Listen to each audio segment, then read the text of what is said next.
A paz do Senhor, seja bem-vindo a mais uma aula aqui do EBD em Foco. Eu me chamo Herberson e vou ministrar agora a lição número 1, que tem como título As sutilezas de Satanás contra a Igreja de Cristo. Nós estamos estudando a revista CPAD do terceiro trimestre do ano 2022. Estamos começando este novo trimestre com esta revista que vem aí com o objetivo de falar dos ataques que a igreja está sofrendo. E aqui na lição número 1, nós vamos falar sobre as sutilezas de Satanás de maneira geral. Ou seja, nós vamos mostrar aqui nessa lição número 1, nós vamos procurar aprender, entender nesta lição que os ataques que a igreja sofre, eles são ataques de ordem espiritual, fazem parte aí de uma organização desse mundo caído, ou seja, o mundo está indo de mal a pior, jaz no maligno, Satanás já controla esse mundo e quer influenciar a igreja. Então a igreja sofre ataques porque Satanás quer de todo jeito manchar a igreja, atrapalhar a igreja,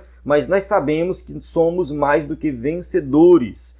Jesus, ele já venceu na cruz do Calvário, a igreja constitui-se de pessoas que crê em Jesus como único e suficiente Salvador. A igreja é poderosa, mas nós não podemos ali assim cruzar os braços, né? Nós não podemos cruzar os braços e achar que está tudo certo. Não, já somos mais do que vencedores e está tudo bem, está tudo tranquilo. Não é assim que funciona. Quando nós nos convertemos, nós vamos para a frente de batalha. Nós vamos lutar na frente de batalha com as armaduras de Deus. Então a gente tem uma orientação bíblica, e principalmente nas cartas do apóstolo Paulo, mas de forma geral, nós temos orientações com relação a essa batalha espiritual que estamos envolvidos, e nós temos que vencer com armas espirituais. E eu acredito que esta revista como um todo vem nos preparar para vencer essa batalha, para nos capacitar, para entendermos como que funciona essa luta e o que temos que fazer para vencer. Então, aqui na lição número 1, eu convido você a assistir essa aula até o final. Aqui você vai entender os principais tópicos tratados dentro da lição. Então, aqui nós vamos seguir o slide em PowerPoint, 100% baseado na revista, passando por cada tópico e subtópico, explicando cada detalhe da lição. Se você é professor do EBD, quer ministrar uma aula completa, explicando cada detalhe da lição, assista essa aula aqui que você vai entender a lição na íntegra. Vale ressaltar que dentro do EBD em Foco nós temos um conteúdo completo que é enviado pelo seu WhatsApp, um conteúdo gratuito, subsídios da lição em vídeo, áudio, PDF e alguns outros que a gente posta são enviados no WhatsApp. Basta você enviar, receber subsídios aí no nosso WhatsApp 94 98409 2869. Você vai receber o conteúdo completo da lição. E enquanto você recebe esse conteúdo, você recebe também o link do grupo para participar do grupo e receber diretamente no grupo.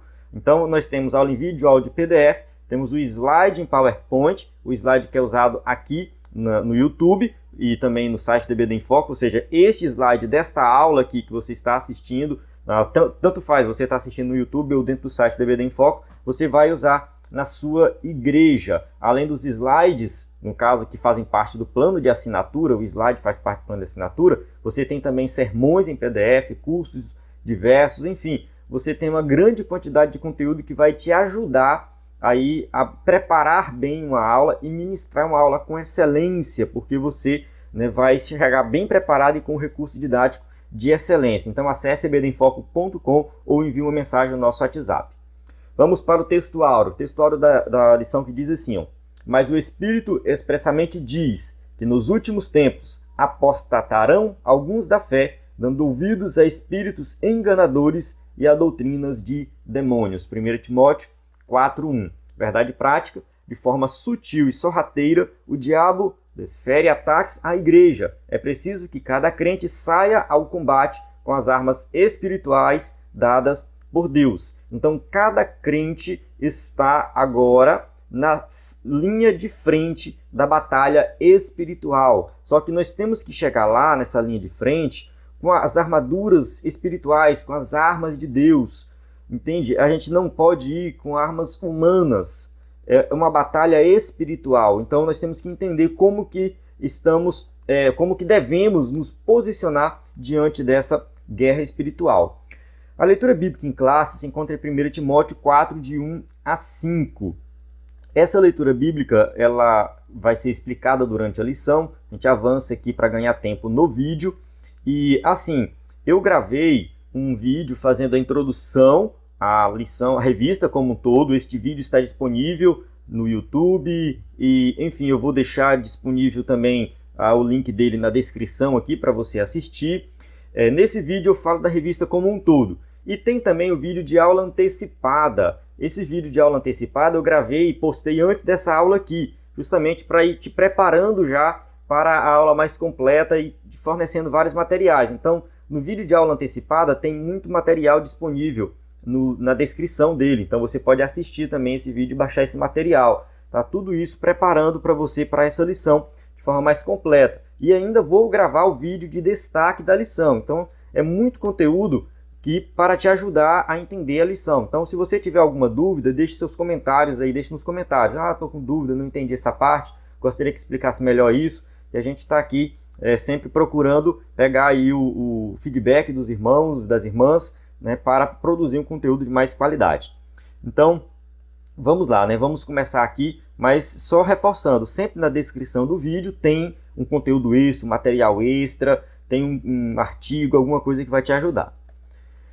A introdução diz assim: neste trimestre estudaremos a respeito dos diversos ataques contra a igreja, né? No caso, contra a verdadeira igreja, tá? A igreja de verdade, a igreja de Cristo de verdade. Porque tem várias igrejas falsas por aí.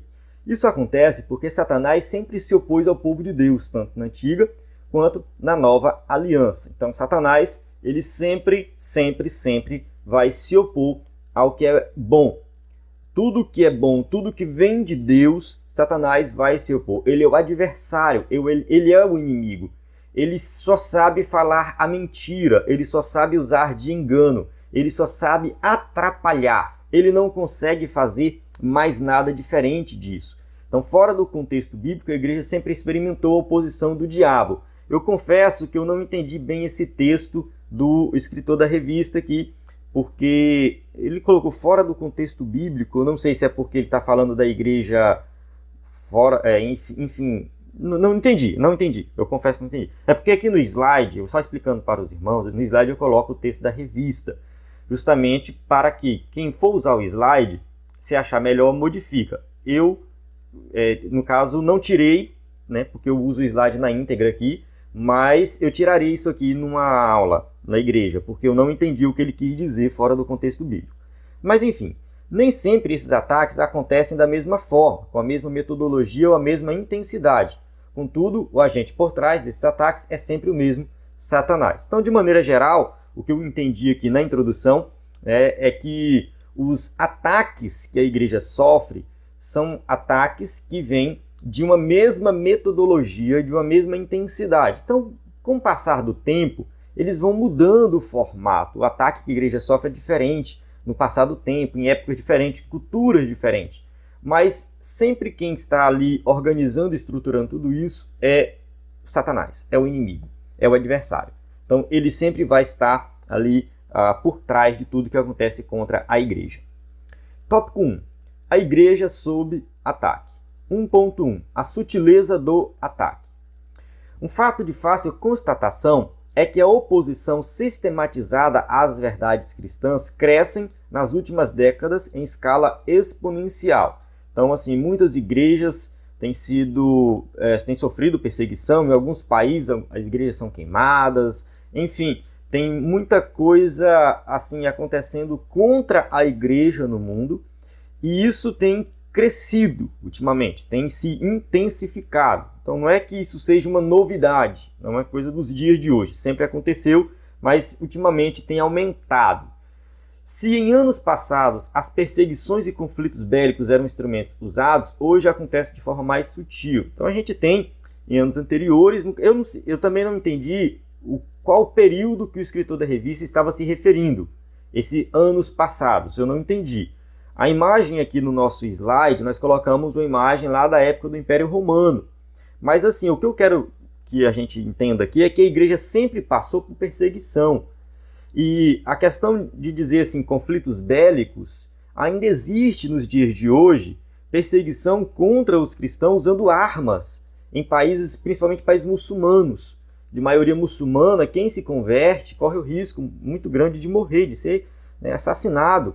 Então, a igreja sofre perseguição no dia de hoje também. É que aqui no Brasil a gente tem um outro tipo de perseguição. Então nós não estamos passando por um conflito bélico com relação à perseguição da igreja, mas existem outras formas de perseguir a igreja, de ir aos poucos fazendo com que o povo se desvie, comece a duvidar das coisas de Deus. Então, esses ataques são mais sutis, mas eles acontecem. Tá?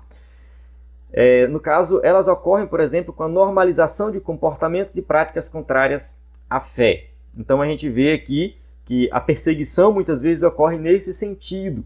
Então, tentando normalizar comportamentos contrários à fé cristã, porque a partir do momento que a igreja vai se abrindo para essas coisas, a igreja perde o sentido, ela perde o sentido de ser igreja. Esses dias eu estava ouvindo um pastor de uma igreja evangélica e ele se dizia batista. Tá? Eu conheço os crentes batistas e a igreja batista ela é bem ampla, tá? É bem ampla mesmo. Então muitas vezes a pessoa abre uma igreja lá e chama de batista. Da mesma forma que acontece com a Assembleia de Deus nos dias de hoje. E assim, esse pastor foi falando na sua entrevista e de repente o entrevistador perguntou: você esses dias citou um livro do Papa, você acha que o Papa vai para o inferno? Aí ele falou assim: olha, nossa visão é universalista, nós acreditamos que todos serão salvos. Aí eu pensei assim, tá, se no final das contas todo mundo vai ser salvo, qual é o sentido de ser igreja hoje? Qual é o sentido de nós, estudarmos teologia e nos preocuparmos com a nossa comunhão com Deus? Apesar de que isso seria algo muito bom, de toda forma, ter comunhão com Deus, nos preocuparmos com Deus é algo muito bom. A gente também não pode achar assim, vamos servir a Deus só para ir para o céu. Não, ter comunhão com Deus realmente é algo muito bom e maravilhoso. Tá? Mas entenda o seguinte, se no final das contas todo mundo vai ser salvo, a igreja ela perde a sua função aqui nessa terra. Ela não tem mais uma função. Deus ele tem um plano de salvação para a humanidade e a igreja participa desse plano. A igreja está juntamente com Deus no plano de salvação para pregar o evangelho. A missão de Deus de resgatar as almas perdidas, a igreja participa. Qual seria o sentido da igreja nesse sentido? O que seria o evangelho se no final das contas todo mundo vai ser salvo? Porque o evangelho ele se torna simplesmente mais uma ideologia como qualquer uma outra, mais uma ideia qualquer. Não a palavra de Deus, a mensagem de salvação. Porque Paulo define o evangelho como o poder de Deus. O evangelho é o poder de Deus para a salvação daquele que crê. Então, o evangelho perde o sentido. Então, muita coisa perde o sentido. Então, a partir do momento que a igreja vai adotando os comportamentos e as práticas contrárias à fé cristã, a igreja perde o sentido de ser igreja. Não faz mais sentido. Então, é um caminho sem volta. Então, nós temos que tomar muito cuidado nesse sentido. Tópico 1.2. O alerta para o povo de Deus. Um fato de fácil observação das Escrituras é que Deus sempre manteve seu povo sob alerta. No Antigo Testamento, por exemplo, nada acontecia com o povo de Deus sem que fosse avisado. Então, no Antigo Testamento, Deus sempre cuidou do seu povo, alertando acerca das dificuldades que eles poderiam sofrer lá na frente. Então, qualquer tipo de dificuldade, qualquer tipo de coisa, tinha uma profecia, tinha um alerta. Então, o povo de Deus sempre ficou ali com os ouvidos voltados para Deus, procurando saber o que vem pela frente, porque Deus vai avisar. Então, a qualquer momento, Deus vai avisar. Os alertas e advertências sempre vinham. E isso pode ser observado em relação a pessoas quanto a grupos. A gente tem aqui a passagem de Gênesis fazendo uma referência à história de José. Foi um alerta de Deus. Deus agiu ali para que mais na frente eles não passassem fome.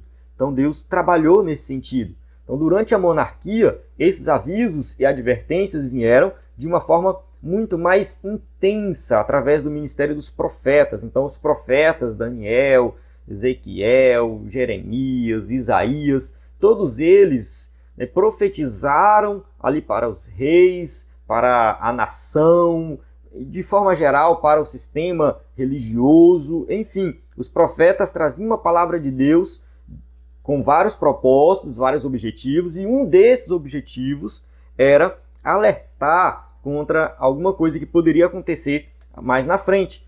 Vamos ver aqui 2 Reis 6, 9 e 10.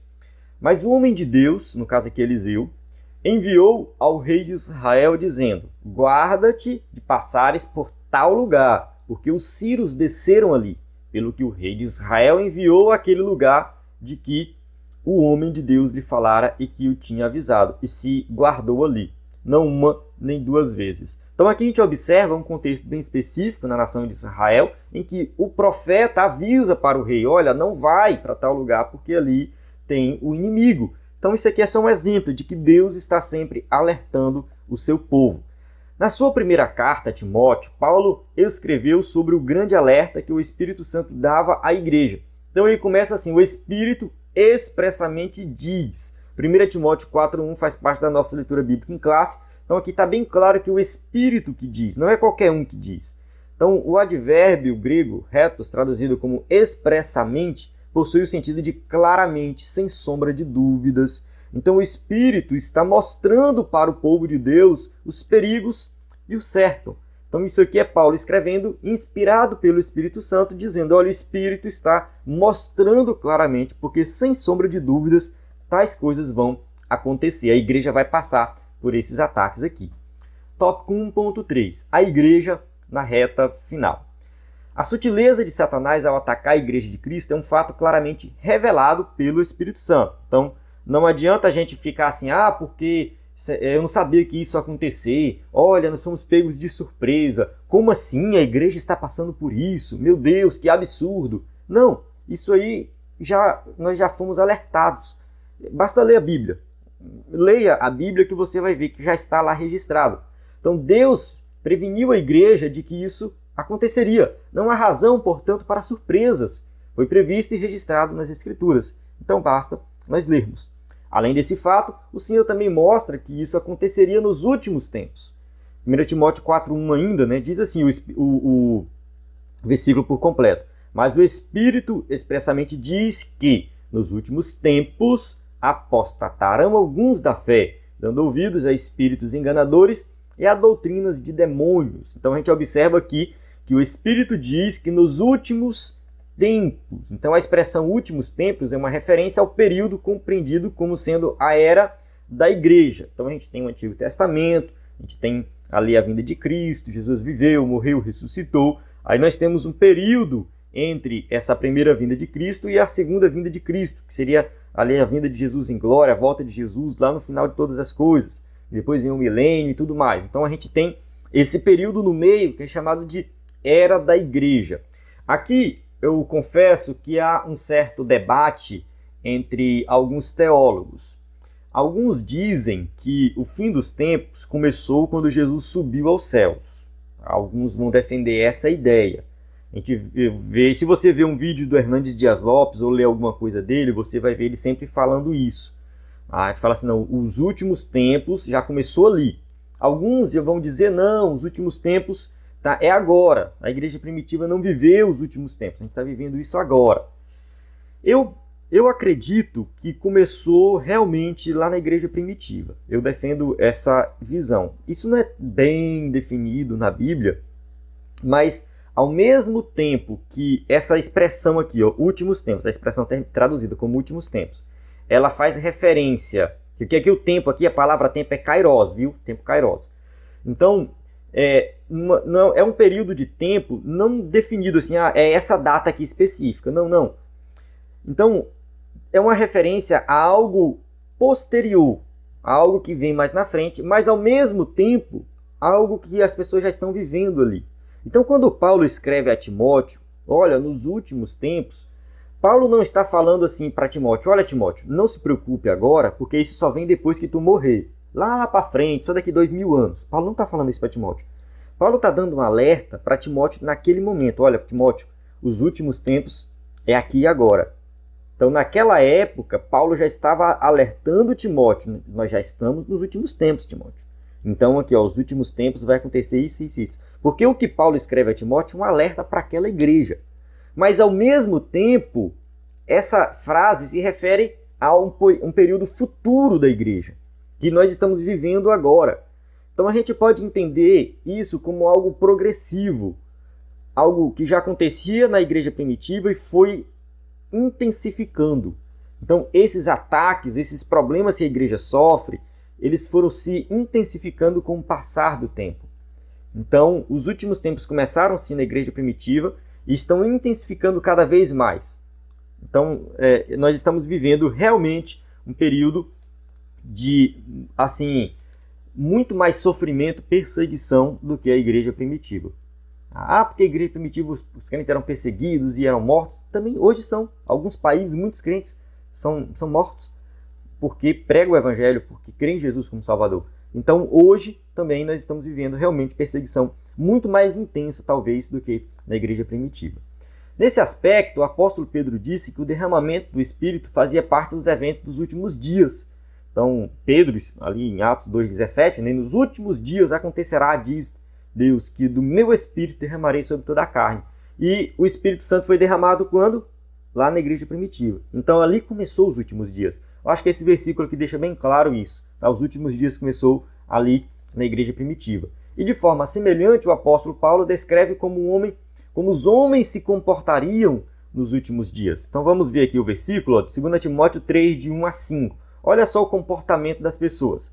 Sabe, porém, isto, que nos últimos dias sobrevirão tempos trabalhosos, porque haverá homens amantes de si mesmos, avarentos, presunçosos, soberbos, blasfemos, desobedientes a pais e mães, ingratos, profanos, sem afeto natural, irreconciliáveis, caluniadores, incontinentes, cruéis, sem amor para com os bons, traidores, obstinados, orgulhosos, mais amigos dos deleites do que amigos de Deus, tendo aparência de piedade, mas negando a eficácia dela. Destes, afasta-te. Então a gente observa aqui que Paulo escreve a Timóteo o comportamento das pessoas e tudo indica que muitos desses aqui vão querer ter uma aparência de piedade. Vai ser presunçoso, soberbo, blasfemo, desobediente, profano, mas tentando ter uma aparência de piedade. E muitos estão dentro da igreja.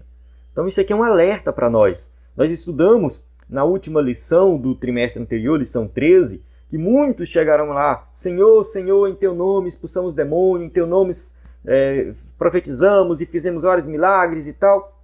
Afasta de mim porque eu nunca vos conheci.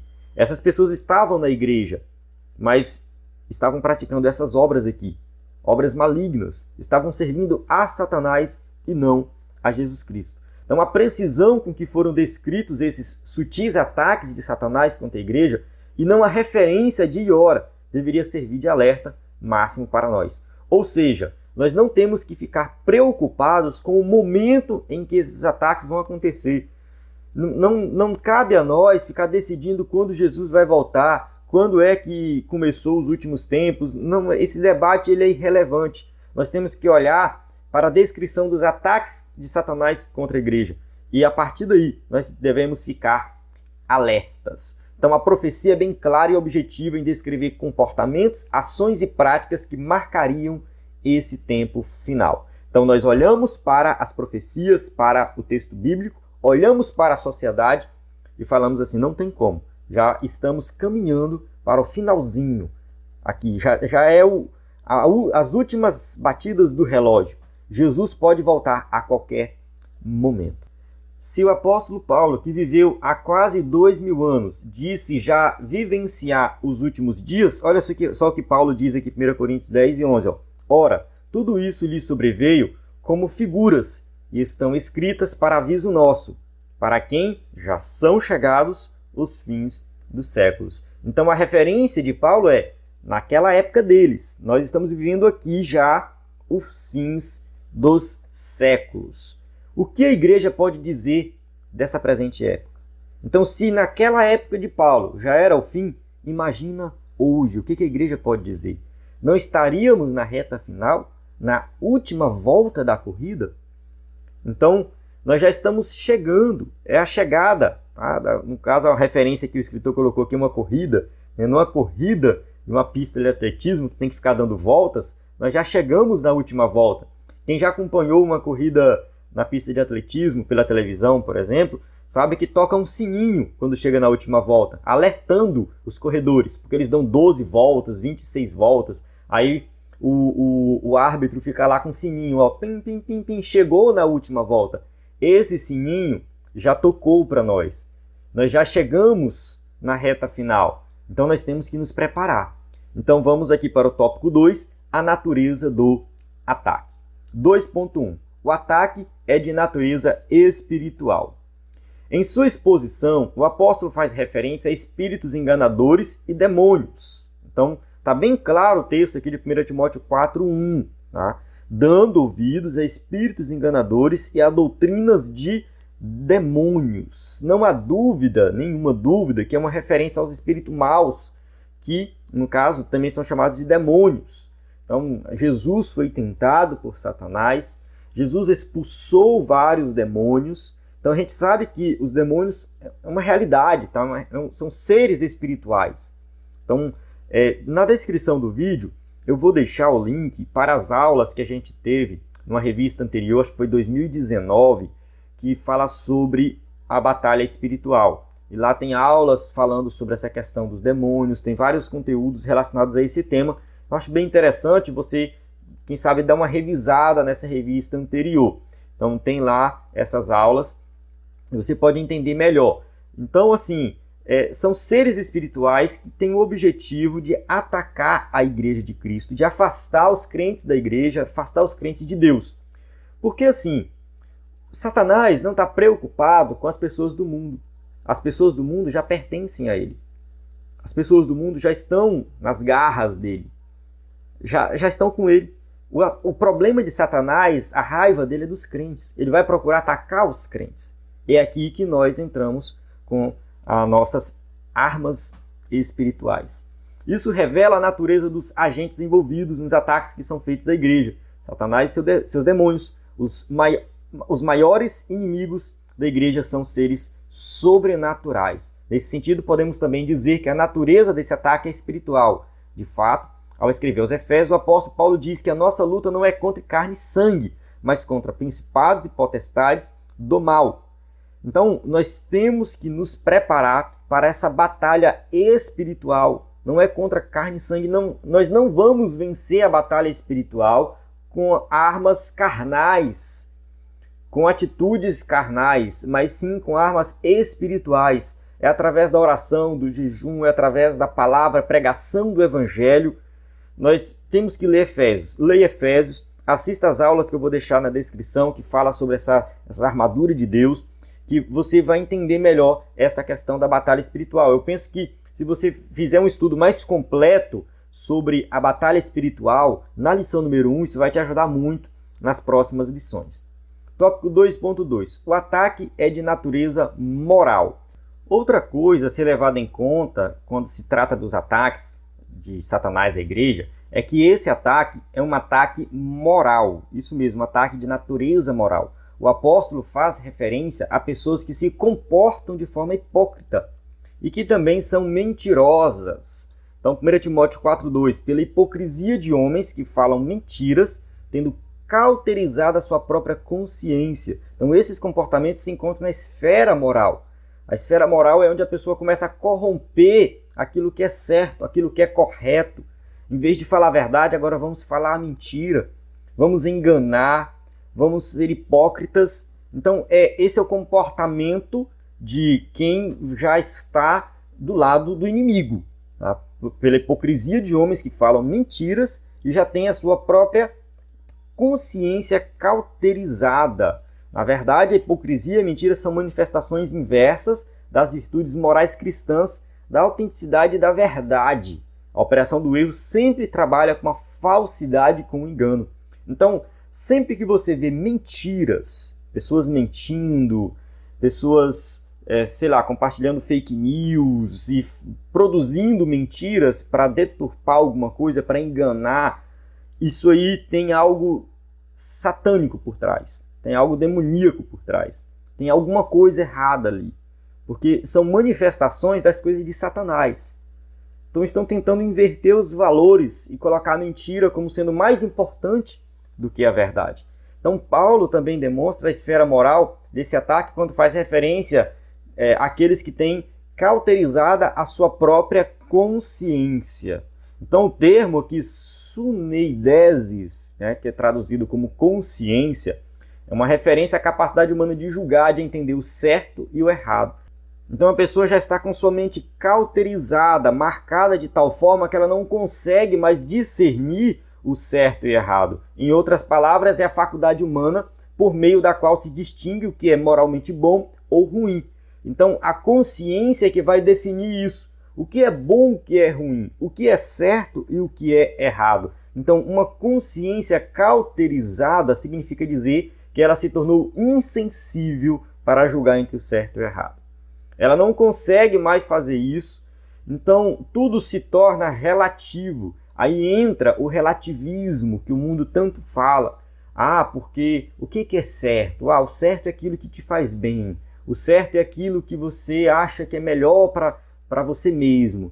Então tudo muito centrado no eu, é um egoísmo muito grande. Então eu não penso mais no próximo, eu só penso em mim. Então, a partir do momento que eu só penso em mim, eu não estou preocupado em fazer o que é certo e errado para um todo ou de acordo com uma lei moral absoluta, que é a lei de Deus. Não, eu penso que é certo e errado de acordo com o meu ponto de vista. Então, está totalmente errado isso. Pessoas que agem assim são pessoas que têm a consciência cauterizada. Se nós observarmos, só voltando aqui, só fazendo mais um comentário, quando a gente observa as maldades desse mundo, mortes, casos de violência sexual, aborto, dentre outras atrocidades, eu acho que isso só é possível se a pessoa tem a mente, a consciência cauterizada. Só é possível nesse sentido. Não tem como a pessoa praticar um ato de maldade tão cruel como um aborto, por exemplo, e ter uma mente normal. Então, essa pessoa está com a consciência cauterizada. Ela não consegue mais discernir o que é certo e errado. É só uma pequena observação. Vamos lá. Tópico 3. As esferas do ataque. 3.1. A esfera religiosa. É importante tratarmos aqui nas esferas que esse ataque ocorre. Em primeiro lugar, o apóstolo mostra que ele acontece na esfera religiosa. Acontece, portanto, na esfera da igreja.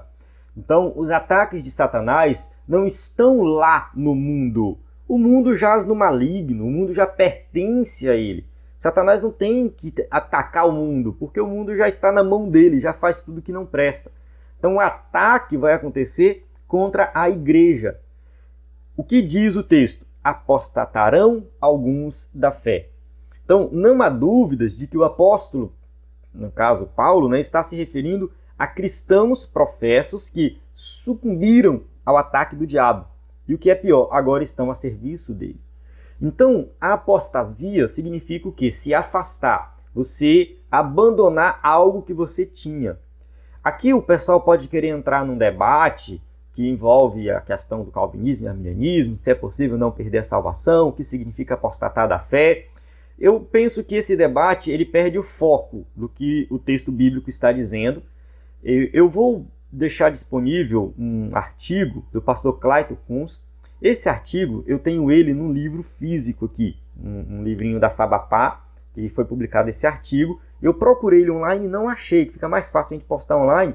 E como eu tenho um livro físico, eu vou ter que ficar tirando foto ou fazendo um scanner, enfim, para montar um PDF, né? Mas vai dar um pouquinho mais de trabalho, mas eu vou fazer esse esforço para você ler esse artigo, porque assim, ele explica esse texto de 1 Timóteo 4, de 1 a 5, e o pastor Clayton, ele vai fazer uma análise ali daquele texto, uma exegese, tá? Uma exegese do texto, mostrando que a apostasia aqui sim é uma referência a alguém que teve fé e abandonou a fé. É claro que um grupo vai falar, não, porque essa pessoa nunca foi salva e tudo mais, mas de certa forma ela estava na igreja, ela estava agindo, ela estava participando de algo. Mas independente da visão que você tem, né, a apostasia aqui é uma referência a abandonar aquilo que você participou, que você estava inserido. Então são pessoas que estão dentro da igreja, são pessoas que participam, são pessoas que agem, que cantam, que pregam, que muitas vezes, quem sabe até Deus usa em milagres, não sei, mas de repente essa pessoa se afasta. De repente essa pessoa vai para o mundo. De repente essa pessoa começa até a falar mal da igreja. Então a apostasia, né, é algo que vai acontecer nos últimos tempos. Muitos vão se afastar, muitos vão se desviar. E nós estamos observando isso o tempo todo. Aqui os principais inimigos do evangelho vêm de dentro da própria igreja, ou seja, de dentro da igreja saem os principais inimigos. Não é de admirar que as pessoas que mais causam danos e escândalos ao evangelho sejam aquelas que já lutaram em suas trincheiras. Eu coloquei aqui uma notícia, só uma das que eu pesquisei na internet, mas tem várias. Líderes religiosos abafam escândalos de assédio e até estupros. Vítimas têm medo e vergonha de denunciar. Olha só o problema que está dentro da igreja. Pessoas dentro da própria igreja, muitas vezes líderes, pastores, praticando atos cruéis, de até estupros, pedofilia. Isso tem dentro da igreja, infelizmente. Então, essas pessoas aqui, elas já se apostataram da fé. Ela pode até estar participando da igreja, mas ela já se desviou há muito tempo. Então, isso é um ataque de Satanás contra a igreja.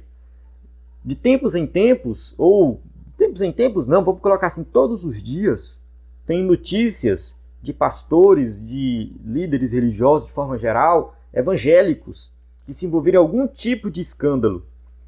E às vezes é um escândalo muito grande, de repercussão nacional, outros nem tanto, mas isso está acontecendo o tempo todo. Por quê? Porque não estão vigiando, não estão orando, não estão buscando a Deus, estão deixando de buscar a Deus de verdade e depois acabam seguindo doutrinas de demônios.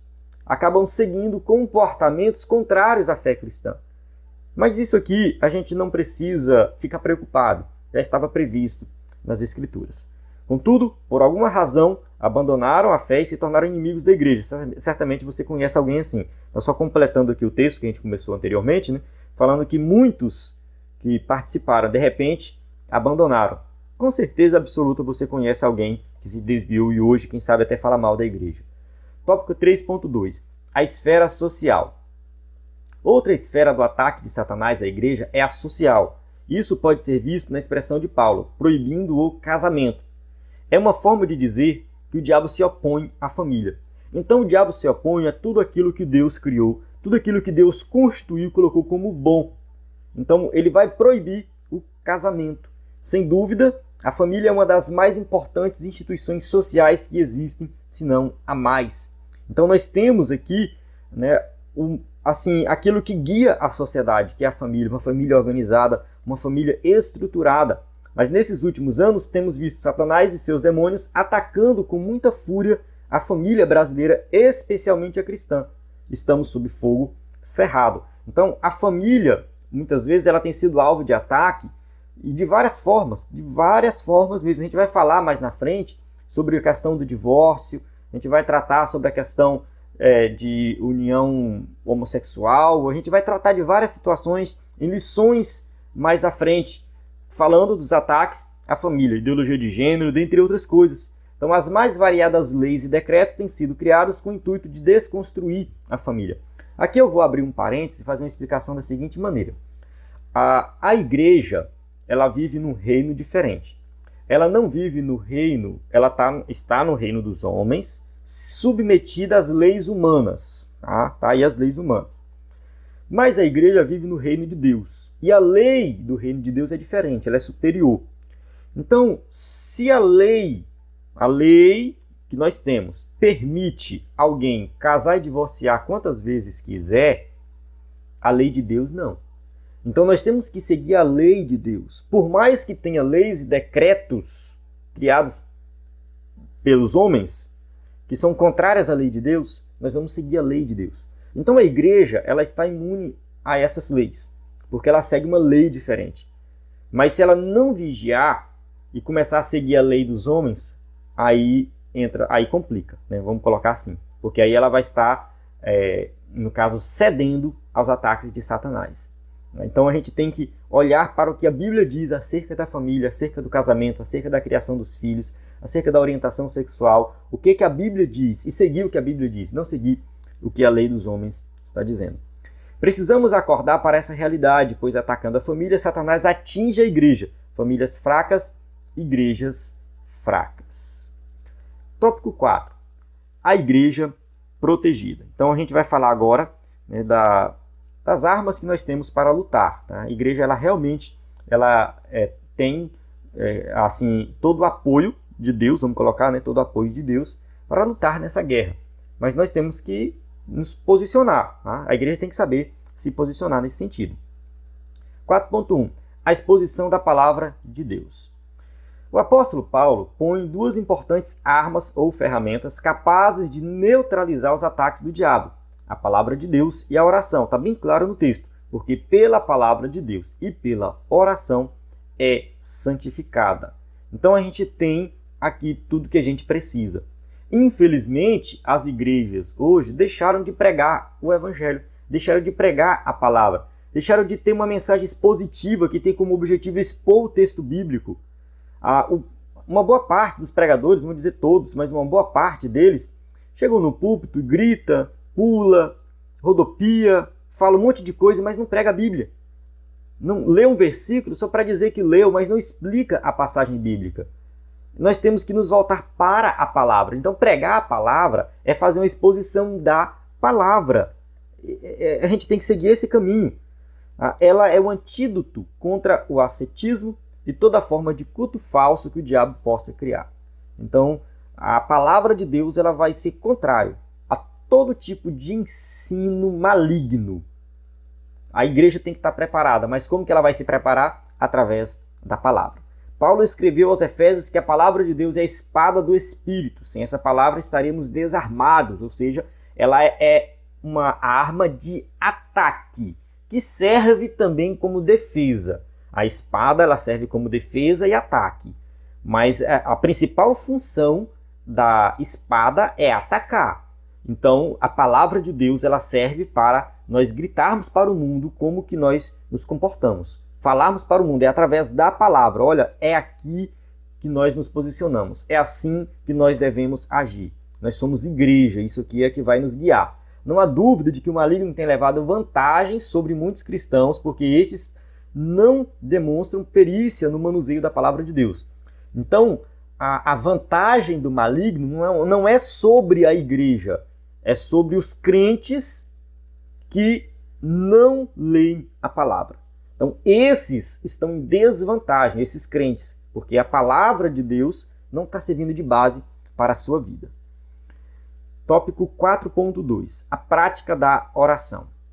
Outra ferramenta apontada pelo apóstolo, a qual já nos referimos antes, é a oração. Está bem claro, né? Porque pela palavra de Deus e pela oração é santificada. Então, as reuniões menos frequentadas na igreja são aquelas dedicadas à oração. Alguém já disse que o círculo de oração começou quando a igreja como um todo deixou de orar. Então a igreja para de orar, criou-se a ideia do círculo de oração, que são as irmãzinhas que vão orar, que vão sustentar a igreja em oração. A igreja tem que se voltar para a oração. Infelizmente, nós temos nos afastado. Tivemos lições no trimestre anterior também sobre oração. Vou deixar na descrição do vídeo aí as aulas sobre oração, conteúdo sobre oração, que ajuda bastante. Tem um slide extra que a gente tem também sobre oração, vou deixar na descrição do vídeo para você dar uma olhada nele. E assim, se você é líder de igreja, seja de jovens, seja de oração, se você é pastor, procure incentivar as pessoas a orarem. Procure momentos de oração. Procure fazer alguma atividade na igreja que envolve um tempo maior de oração. E procure criar o hábito também, fazer com que as pessoas criem o hábito de orar em casa. Que a oração ela possa fazer parte do cotidiano de cada crente. Porque se nós nos dedicarmos à oração, tenho certeza que Deus vai abençoar. E a oração, quando eu falo de oração, eu estou falando também da minha vida. Eu sempre faço essa reflexão, eu também preciso orar mais, eu preciso buscar mais. Porque eu sei que tudo vai pela oração. Então, nós temos que nos voltar para a oração. E eu vejo muitas vezes alguns pastores com essa tentativa, colocar os crentes para orar no culto de domingo. Às vezes, no meio do culto de domingo, pastor, vamos orar, 15 minutos de oração. Muitos não ajoelham, muitos não oram, muitos ficam chateados e falando mal do pastor, porque o pastor está atrapalhando o culto com 15 minutos de oração. Eu já vi gente falar isso, irmão.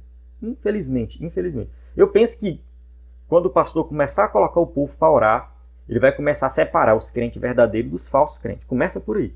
A Bíblia diz, pelo fruto vocês vão conhecer a árvore. Então, quem gosta de oração já mostra que produz um bom fruto. Portanto, persevere na oração, uma arma espiritual importante contra as sutilezas de Satanás. Chegamos na conclusão da nossa aula que diz assim: nesta lição, vimos que o diabo tem atacado a igreja de formas sutis. Essa é uma realidade que cada cristão precisa se conscientizar. Se não tivermos consciência de que estamos sob ataque, não veremos a necessidade de nos defendermos. É preciso, portanto, conhecer a natureza desse ataque, a esfera na qual ele ocorre e, o mais importante, munir-se das armas espirituais para ganhar essa guerra. Então, quando se fala de batalha espiritual, a gente está falando de uma guerra que está acontecendo no mundo espiritual, mas que tem resultados práticos na nossa vida. A gente não pode ficar pensando assim, espiritual, é espiritual. Não, está atrapalhando o seu casamento, está atrapalhando o seu relacionamento com Deus, está atrapalhando o seu trabalho, está atrapalhando o desenvolvimento dos seus filhos, está atrapalhando tudo na sua vida. Então a guerra é espiritual, mas o resultado é prático. Então nós temos que nos conscientizar de que estamos sob ataque, nós precisamos conhecer todas as armaduras para nos colocar assim, para nós entrarmos em combate preparados. E durante esse trimestre, você vai observar quais são esses ataques e quais são as áreas da sua vida que você precisa tomar cuidado. Quais são as áreas da sua vida que você precisa agir de forma mais urgente, porque nós temos que tomar alguma decisão.